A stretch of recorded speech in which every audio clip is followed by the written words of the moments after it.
She's like known for her bows now. I mean, as soon as she she walks in the door at school, it's just like, oh my gosh, Ariana, that bow, and she loves that. That took the attention away from, well, I don't have any hair on my head. It's just like, oh my gosh, you've got such cool bows. You won't see her without one. And she keeps a spare in her backpack, and we keep a spare in the car just in case.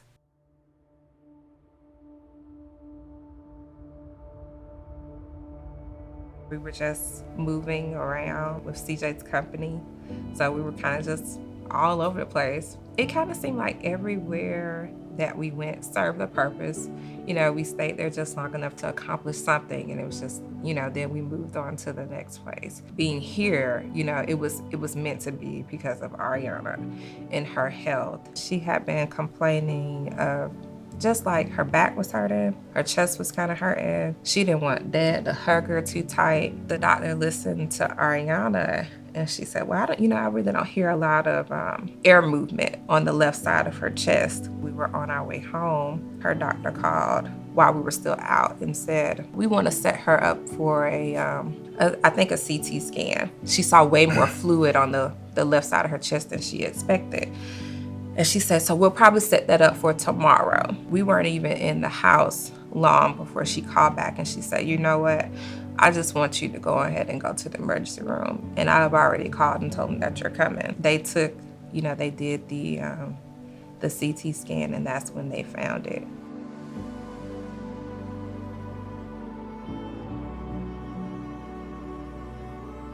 The natural instinct is for fear to come in. You want information, and the information at first comes very, very slow. All the professionals are doing their homework, crossing their T's and dotting their I's, trying to ensure that they're giving you accurate and good information and making sure that you have everything that you need. And then of course, once you get all the information that you want immediately after the diagnosis, the information that they give you is very overwhelming. And then you come up with how are you gonna fight this situation. And so once you come up with the game plan, then you gotta come up with, hey, look, this is how we're gonna fight it, and this is how we're gonna defeat it, and this is how we're gonna keep each other built up and keep each other encouraged throughout the process. You're getting poked and prodded and take this medicine, take that. And she just basically held up her hands and like, enough. She didn't know right away what was going on with her. She knew some of the symptoms that she had, but she didn't know why. It was either the Saturday or Sunday before she got diagnosed. We had a conversation about cancer. Arianna was sitting there and she was talking about all her grandmothers and great-grandmothers. She talked about CJ's mom's mother, who passed before she was born, and she had cancer. She asked me, well, how did she pass away? And I told her. And so that went into this long, drawn-out conversation. Every question that she asked me, I answered. She asked me, do kids get cancer? And I've said, well, yeah, they do, but it's rare. They rarely do get it. Is that something that I have to worry about? Well, no, it's rare. It's not really anything that you have to worry about. I mean, that's the conversation that we had. So when I told her, the awareness on her face was instant.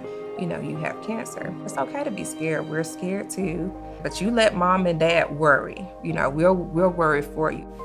She said, well, I'm going to be okay. I don't feel like I'm going to die. And I said, well, we don't feel like you're going to die either. And that was, from there on, she did what she needed to do. It's not a normal thing, having a needle come at your chest. We totally get, when the kids are a little nervous and that it might take some time. And she's at that age where she just asks a lot of questions. And she wanted to know what we were gonna do step by step. So with the nurse and myself in the room, we would talk her through it. And it wasn't just a one-time thing. It was a couple of different times when she would come in, because she would get very anxious again. And we would talk about, well, do you remember last time when you had your port accessed? How bad was it? Did it really hurt? And she'd be like, no, it really didn't. And maybe after like 3 or 4, after we had done it and we had to talk her through it, calm her nerves down, and she looked at both of us and said, that really doesn't hurt at all. And so it finally clicked.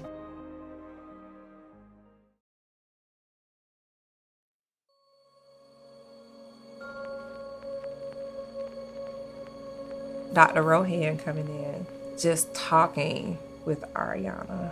All the doctors are coming in and Ariana's looking at them like, you're gonna wanna check me and do this and that. Dr. Rohan came in with bags of games and things to color with, and it was just like, we're just gonna sit down and talk. You can tell me whatever you like. It's a safe space to say, whatever you like and however you're feeling.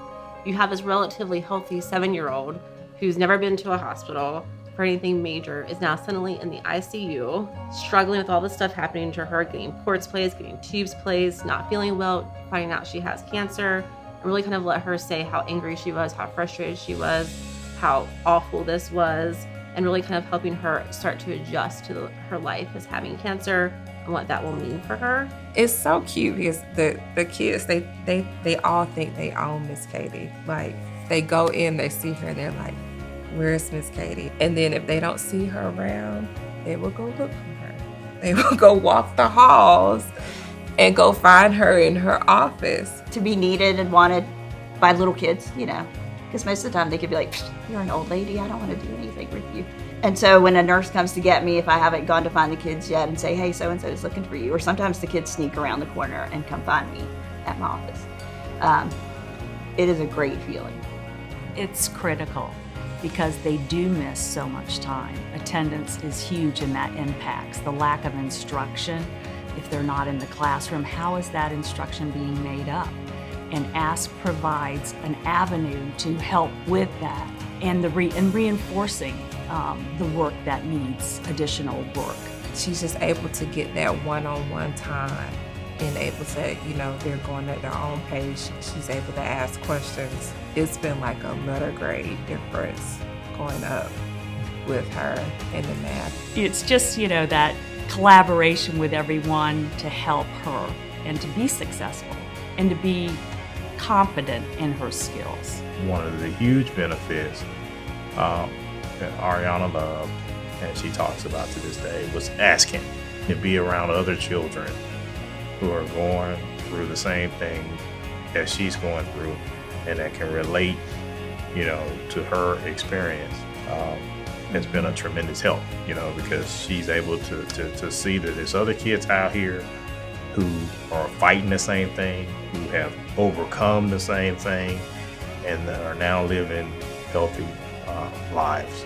They're very supportive of each other. They're very caring. They're very loving.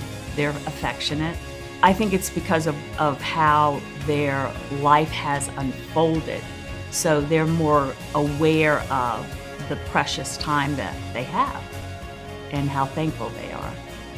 Sometimes we be there all day, and they have, tons of snacks and, juices and blankets, and just in games and everything, to entertain the kids and make them as comfortable as they can be, and I just, I never imagined that it would be so time consuming, but they knew they had everything there. And so every time we had an appointment, and it would be so much more bearable.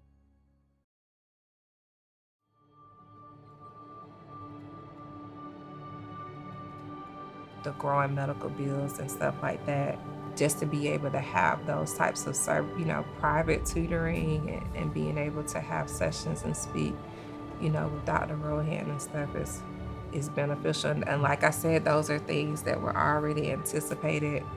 They knew what we needed before we did.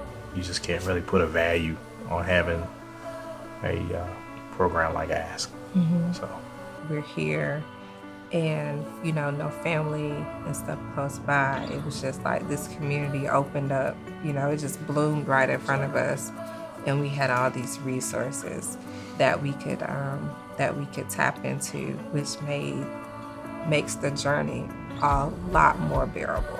You could just say a couple of words and somebody's like, basically say no more. We understand because they've been there.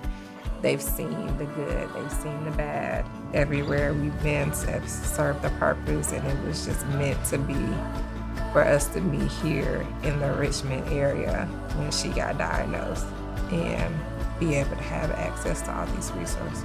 It's been amazing.